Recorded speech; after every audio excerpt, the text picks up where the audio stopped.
The woman nodded. My name is Ezen. I've come to help you. Ijeoma's heart skipped a beat. Help me? How? Ezen glanced around, as though checking to make sure they were alone. I know about the prophecy, she said in a hushed voice. And I know that not all the priestesses agree with how the high priestess has handled it. Ijeoma's eyes widened. What do you mean? Ezen stepped closer, her voice barely above a whisper. There are forces at work within the temple, forces that seek to control your son's power for their own gain. The high priestess is not telling you everything. Ijeoma's blood ran cold. Could it be true? Could Priestess Adana have her own agenda? What do you know? Ijeoma asked, her voice urgent. Ezen's eyes were filled with determination. I know that your son's power is greater than even the prophecy foretold. And if we do not act soon, the balance will be broken for good. Ijeoma felt a surge of fear and resolve. The pieces of the puzzle were falling into place, and she realized that the true test had only just begun. The fate of the village, and her son, was at stake. And time was running out. Deep within the dense forest surrounding the village, Nkem stood before a large, ancient tree whose roots twisted deep into the earth. Her eyes, once filled with excitement at the rise of the shadows, now gleamed with cold determination. The defeat of the shadow forces had been a temporary setback, but it had not crushed her ambitions. She had seen Ovia's power firsthand, and she knew that her current strength was not enough to overcome him. Yet, there was something that gave her hope, the ancient prophecy. It spoke of a time when the river god's power would weaken, and in that moment, the shadows could claim victory. Nkem ran her fingers over a worn leather scroll she had stolen from the village's sacred shrine. The elders had guarded it for generations, but she had found it during one of her secret rituals. She had read and reread the prophecy many times, learning its every word, every hidden meaning. The child, she whispered to herself, her voice barely audible above the rustling of the trees. He is the key. It was clear to her now. Nadazi, Ovia's son, had inherited both the river god's power and something more, something neither Ovia nor Ijeoma fully understood yet. If Nkem could harness that power, she would not need to destroy Ovia outright. She could control the child and, by extension, control the river and its divine forces. The shadows, though defeated, still lingered in the realm between worlds. They were waiting for her signal, for the moment when the prophecy would begin to unfold. Nkem closed her eyes and began to chant, her voice rising with the wind. The air around her thickened, and the shadows stirred in response to her call. Come forth once more, she commanded. But this time, we will not strike the village. We will bide our time, wait until the river god's protection falters. Then, we will take the child. As she spoke, the shadows coiled around her, growing in strength. They had tasted the power of the river god and longed for more. But they were patient. They would wait until the perfect moment, when the balance of power shifted in their favor. Nkem's eyes gleamed with dark intent. The village believed they were safe, but they had no idea what was coming. The storm had only been the beginning. She would have her victory, one way or another. Back in the village, life had begun to return to normal, though the memory of the storm and the shadowy attack lingered in everyone's minds. Ijeoma, though grateful for Ovia's intervention, could not shake the feeling of dread that clung to her like a shadow. She knew the danger was far from over. The villagers had resumed their daily routines, fishing, farming, and tending to their families, but their eyes often wandered to the river, watching for any signs of danger. They no longer took Ovia's protection for granted, and many of the elders, including Elder Obesai, had begun organizing more frequent rituals to honor the river god and seek his continued favor. Ijeoma, however, found herself increasingly isolated. Despite the villagers' reverence for Nadazi, there was a growing sense of unease surrounding him. The baby's divine nature made him both a symbol of hope and a source of fear. What if something went wrong? What if the river god's child did not bring prosperity but disaster? Nadazi, unaware of the weight of expectation on his small shoulders, continued to grow and thrive. His connection to the river became more apparent each day. Whenever Ijeoma took him near the water, the river would react, rippling gently as if welcoming him. fish would leap, and the wind would calm in his presence. But even with these signs of divine favor, Ijeoma felt the strain of her dual roles as both a mother and a corper. The responsibilities of her service in the village had not lessened, and she found herself juggling tasks, leading educational programs for the children, assisting with community health initiatives, and attending village meetings, all while keeping a constant watch over Nadazi. Elder Obaisai, who had become something of a mentor to Ijeoma, noticed her exhaustion. One afternoon, as they sat by the riverbank, he turned to her, his expression gentle but serious. "You must find rest, Ijeoma," he said. "The burden you carry is great, but you are not alone. We will help you." Ijeoma looked at the elder, her heart heavy. "I appreciate your kindness, but the danger is far from over. Nkem. I fear she is not finished. And these shadows, they will come back." Obaisai nodded solemnly. "You are right to be cautious. But fear alone cannot sustain us. You must also find moments of peace, for Nadazi's sake and for your own. The village is with you, and so is Ovia." As the elder spoke, Ijeoma felt a sense of calm wash over her. He was right, she couldn't carry this burden alone. But even with the village's support, the threat of Nkem and the shadows still loomed large. For now, though, there was a brief moment of calm, and Ijeoma resolved to hold on to it, to gather her strength for whatever was coming next. While the village seemed to be recovering from the recent turmoil, a subtle shift was happening among the villagers. Whispers began to circulate, quiet conversations that carried a hint of suspicion and fear. The source of these whispers was difficult to trace, but their message was clear: the child, Nadazi, though a blessing, could also be a curse. "It's not natural," some said in hushed tones. "A child born of a god and a human, what if he brings ruin instead of prosperity? What if the shadows come because of him?" These doubts, fueled by fear and uncertainty, began to spread like wildfire. It didn't help that strange occurrences were becoming more frequent. The river would sometimes behave erratically, sudden, unexplained waves or bursts of wind that seemed to come from nowhere.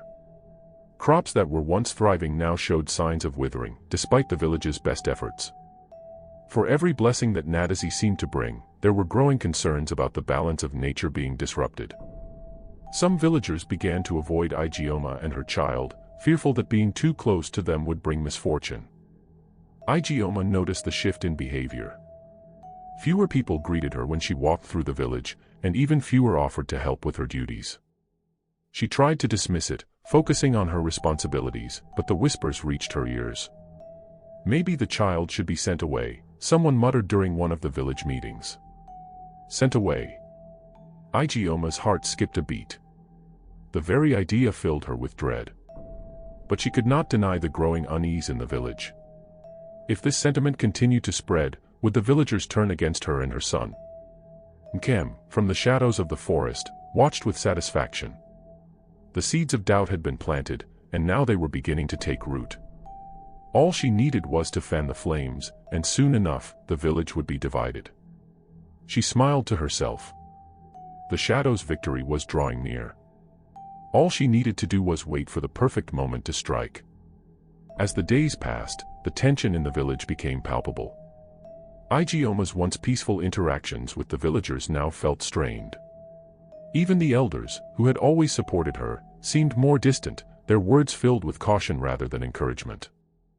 It wasn't long before someone openly voiced what others had only dared to whisper. During a village gathering, a young fisherman stood up, his face twisted with fear and frustration. "We must think of the future of the village," he said, his voice trembling. "Since the child was born, the river has been unpredictable, the crops are failing, and the shadows, those creatures, have been lurking ever since. We cannot ignore the signs." Elder Obaisai immediately countered, his voice firm. "The child is a blessing from Ovia. The river god protects us and our village. We cannot turn our backs on him or his son." But the fisherman was not alone in his doubts. A few villagers nodded in agreement, their faces filled with concern. "We are not saying we should disrespect Ovia," the fisherman continued. "But what if the child is not meant to stay here? What if he brings more harm than good?" The silence that followed was heavy. Ijeoma stood at the edge of the gathering, holding Nadesi close to her chest. Her heart pounded as she realized that the village was on the brink of turning against her son. Ijeoma's heart raced as the village meeting grew tense. She held Nadesi close to her, feeling the weight of the villagers' stares. The whispers that had been quietly circulating now took on a louder, more dangerous tone. For a moment, Ijeoma considered leaving the gathering, but she knew that running away would only make things worse. She had to stand her ground, for her son and for herself. Taking a deep breath, she stepped forward, her voice soft but steady. "I understand your concerns," she began, her eyes scanning the crowd. "I have seen the same signs, the strange behavior of the river, the shadows. But Nadesi is a child of Ovia, not a curse. He was born to bring balance, to fulfill a prophecy that will protect this village." Her words hung in the air, and for a brief moment, the villagers were silent. Then, an older woman, a respected elder named Mama Ngozi, stepped forward. Her face was etched with worry, but her eyes held a glimmer of compassion. "Ijeoma, we do not doubt your heart or your love for your child," Mama Ngozi said, her voice calm but filled with concern. "But the villagers are frightened. We have lived in harmony with Ovia for generations, but we have never seen such strange events before. Perhaps there is something we do not understand about the child's role." Ijeoma nodded, her heart heavy. "I don't claim to have all the answers," she said. "But Ovia chose Nadesi for a reason. He protected us during the storm, he saved the village from the shadows. Surely that must mean something." A few villagers murmured in agreement, but others remained skeptical. The young fisherman who had first spoken looked at Ijeoma, his face still clouded with doubt. "What if we're wrong?" he said quietly. "What if Nadesi's power is too much for us to handle? What if the river turns against us?" Ijeoma opened her mouth to respond, but before she could, Elder Obesai stepped forward once more. His voice rang out with authority, silencing the crowd. "We cannot abandon the child," he declared. "To do so would be to turn our backs on Ovia himself. The river god has watched over us for centuries, and we must trust that he knows what is best for this village." Obesai's words seemed to soothe some of the villagers, but the fear in the air was still thick. Ijeoma could feel it pressing down on her, threatening to choke her. As the meeting drew to a close, she realized that the village's support was hanging by a thread. If anything else went wrong, if the river continued to act strangely, or if the shadows returned, the villagers might turn on her and her son. But she wouldn't give up. Not now. Not when Nadesi's future was at stake. That night, Ijeoma lay awake in her hut, cradling Nadesi in her arms. The air was thick with the sounds of the night, the chirping of crickets, the rustling of leaves in the wind, but her mind was far from peaceful. She thought about the meeting, the fear in the villagers' eyes, and the uncertainty that loomed over the village like a dark cloud. Could she really protect Nadesi from all of this? And what if the villagers were right? What if his power was too great for them to control? As her thoughts spiraled, Ijeoma eventually drifted into a fitful sleep. But her rest was anything but peaceful. In her dream, she stood at the edge of the sacred river, the water shimmering under a moonlit sky. The river was calm at first, its surface smooth and peaceful, but then the water began to churn. Dark waves rose, crashing against the shore, and the river began to swell, flooding the banks and spilling into the village. In the distance, Ijeoma saw Nadesi, standing alone on the shore. He reached out his tiny hands toward the river, but the water continued to rise, threatening to engulf him. Panic surged through her, and she tried to run toward him, but her feet felt like they were stuck in the mud. No matter how hard she struggled, she couldn't move. Suddenly, a voice echoed through the dream, soft but powerful. It was Ovia's voice, unmistakable in its ancient strength. "Beware the rising tide, Ijeoma. The balance is shifting, and forces beyond your understanding are at play." Ijeoma looked around, desperate to find the source of the voice. "What do you mean?" she cried. "What am I supposed to do?" But Ovia did not answer. Instead, the river continued to rise, its dark waters swirling faster and faster. The waves reached Nadesi, pulling him toward the center of the river. "No!" Ijeoma screamed, her voice filled with desperation. She struggled against the invisible force that held her back, but it was no use. The river pulled Nadazi into its depths, and Ijeoma's world went dark. She woke with a start, her heart pounding in her chest. Sweat clung to her skin, and her hands trembled as she reached for Nadazi, who was still peacefully asleep beside her. The dream had felt so real, so vivid. And Ovia's words echoed in her mind. The balance is shifting. What did it mean? And how could she protect her son from forces she didn't even understand? Ijeoma knew she needed answers. And soon. The storm wasn't over yet. The next morning, Ijeoma resolved to visit the temple. The priestesses had served Ovia for generations, and perhaps they could shed light on the meaning of her dream. She had avoided them ever since becoming pregnant, fearing their jealousy and suspicion, but now, she had no choice. With Nadazi wrapped securely to her back, Ijeoma made her way to the temple. The path was quiet, and the air was thick with the scent of damp earth from the previous night's rain. As she approached the temple, she felt a strange sense of unease, but she pushed it aside. The temple itself was an ancient structure, built of stone and surrounded by towering trees. Vines crept up its walls, and the air inside was cool and heavy with the scent of burning incense. The priestesses, dressed in flowing white robes, moved gracefully through the temple, tending to the altars and offering prayers to Ovia. As Ijeoma entered, she was met with curious glances from the priestesses. She could feel their eyes lingering on her and Nadazi, but she held her head high and approached the high priestess, an elderly woman named Priestess Adana. "High Priestess," Ijeoma began, her voice steady. "I seek your guidance. I had a dream, a warning from Ovia, and I fear for my son." Priestess Adana's eyes narrowed slightly as she looked at Nadazi, but she nodded for Ijeoma to continue. "I dreamed of the river rising," Ijeoma explained. "Ovia spoke to me, warning of a shift in balance. I don't know what it means, but I fear that something terrible is coming." The high priestess was silent for a moment, her expression unreadable. Then, she turned to one of the younger priestesses and motioned for her to bring a bowl of water. The young woman hurried to obey, returning with a large clay bowl filled with clear water. Priestess Adana placed the bowl on the altar and closed her eyes, murmuring a prayer under her breath. Slowly, she dipped her fingers into the water and began to swirl it in slow, deliberate circles. Ijeoma watched, her heart pounding in her chest. She had no idea what the priestess would see, but she knew it was important. Finally, after what felt like an eternity, Priestess Adana opened her eyes and looked at Ijeoma, her face grave. "The balance has indeed shifted," she said quietly. "And your son, he is at the center of it." Ijeoma's breath caught in her throat at the priestess' words. The air in the temple seemed to grow colder, and the silence that followed was heavy with unspoken truths. Nadazi stirred slightly on her back, as though sensing the tension in the room. "What do you mean?" Ijeoma asked, her voice barely above a whisper. "What is happening to my son?" Priestess Adana's eyes softened for a moment, and she beckoned Ijeoma to come closer. The other priestesses, sensing the gravity of the situation, quietly withdrew, leaving the two women alone at the altar.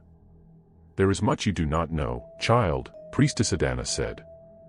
"Ovia is not just the god of the river. He is the guardian of balance, between the land and the water, between the mortal and the divine.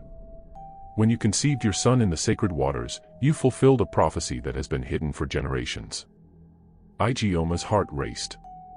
"A prophecy?" The high priestess nodded solemnly. "Long ago, it was foretold that a child would be born of both mortal and divine essence. This child would possess the power to either restore balance to the village or bring about its downfall. But the prophecy was incomplete, its meaning unclear. We did not know when or how it would come to pass, until now." Ijeoma's mind swirled with questions. But why was the prophecy hidden? Why didn't the village know about it? Priestess Adana sighed deeply. The prophecy was buried by the elders of old, for fear that it would bring chaos to the village. They believed that if the villagers knew of such a child, it would sow discord and fear. And so, it was kept secret, passed down only to the high priestesses. Ijeoma's chest tightened. She had always known that her connection to Ovia was special, but she had never imagined it was tied to something so powerful and dangerous. The dream you had, Priestess Adana continued, was Ovia's way of warning you. The balance has already begun to shift, and forces beyond our understanding are moving. Your son is at the center of it all, but his role in this prophecy is still uncertain. Ijeoma swallowed hard, her thoughts racing. What do I need to do? How can I protect him? The priestess gazed at Nadazi, her eyes filled with a mixture of awe and caution. Your son is young, but his powers are already awakening. You must teach him to control them, to understand the weight of his connection to Ovia. And you must stay vigilant, for there are those, both mortal and divine, who will seek to use him for their own purposes. Ijeoma's heart clenched at the thought of anyone trying to harm Nadazi. But I'm just a mother. How can I teach him things I don't even understand? Priestess Adana placed a reassuring hand on Ijeoma's shoulder. You are more than just a mother, Ijeoma. Ovia chose you for a reason. You have the strength within you to guide your son, but you must also trust in the river god's wisdom. Ovia will not abandon you or the child. For a moment, Ijeoma felt a flicker of hope. She had always known that her bond with Ovia was deep, but now, it felt like a lifeline in the face of overwhelming uncertainty. What about the village? Ijeoma asked, her voice tinged with worry. They're already afraid of Nadazi.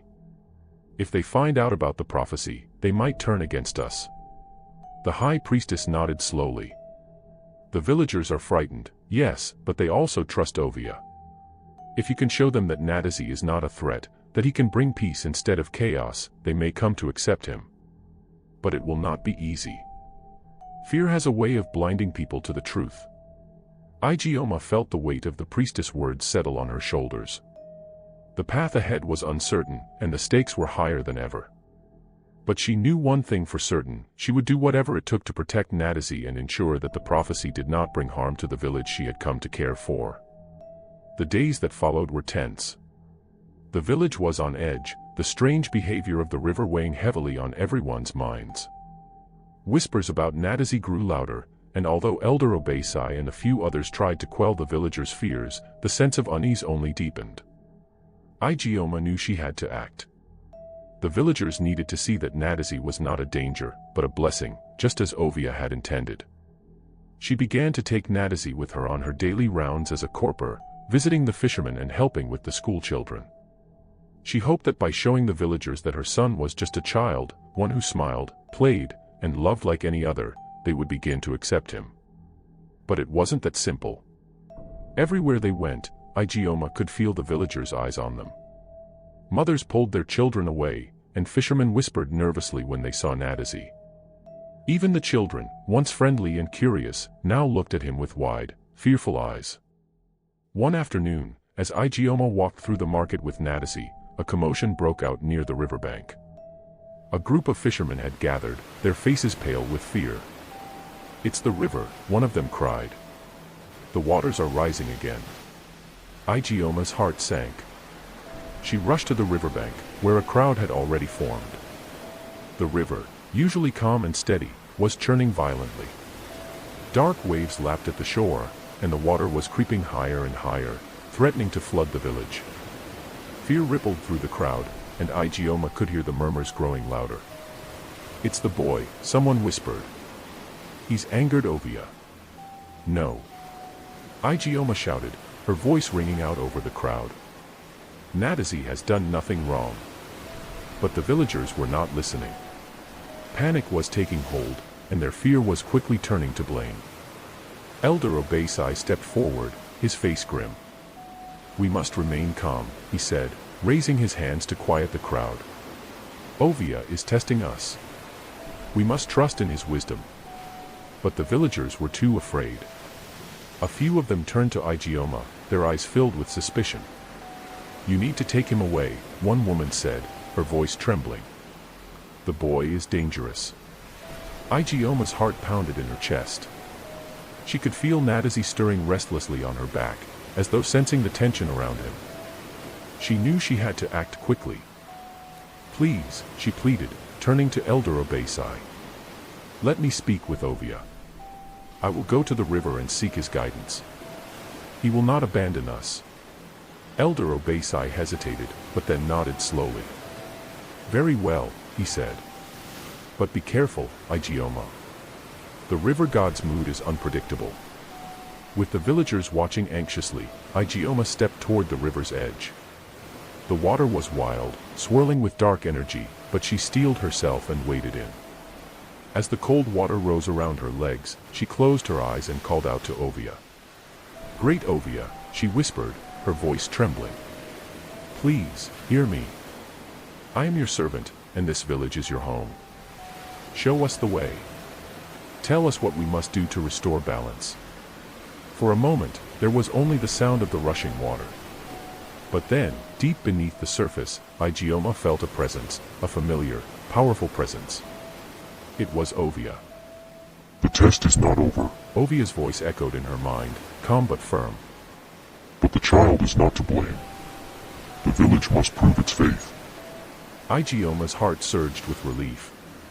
Ovia had not turned against them. But what did he mean by a test? Before she could ask, the voice faded, and the waters around her began to calm. The villagers, still watching from the shore, gasped as the river slowly returned to its usual state. Ijeoma waded back to the shore, her clothes soaked but her heart steady. She looked at Elder Obasai and then at the villagers, who stood in stunned silence.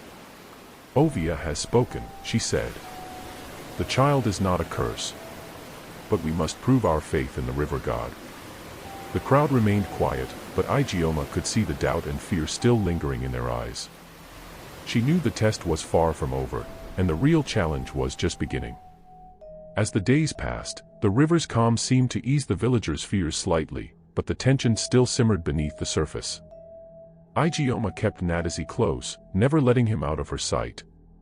She could sense that something was coming, something bigger than just the rising waters. One evening, as the sun began to set over the village, a knock came at Ijeoma's door. She opened it to find a young woman standing there, her face partially hidden by a shawl. Ijeoma, the woman said softly. May I speak with you? Ijeoma frowned, not recognizing the woman at first. But then she noticed the necklace the woman wore, a small charm shaped like a fish, a symbol of Ovia's priestesses. You're one of the priestesses, Ijeoma said, her voice cautious. The woman nodded. My name is Ezen. I've come to help you. Ijeoma's heart skipped a beat. Help me? How? Ezen glanced around, as though checking to make sure they were alone. I know about the prophecy, she said in a hushed voice. And I know that not all the priestesses agree with how the high priestess has handled it. Ijeoma's eyes widened. What do you mean? Ezen stepped closer, her voice barely above a whisper. There are forces at work within the temple, forces that seek to control your son's power for their own gain.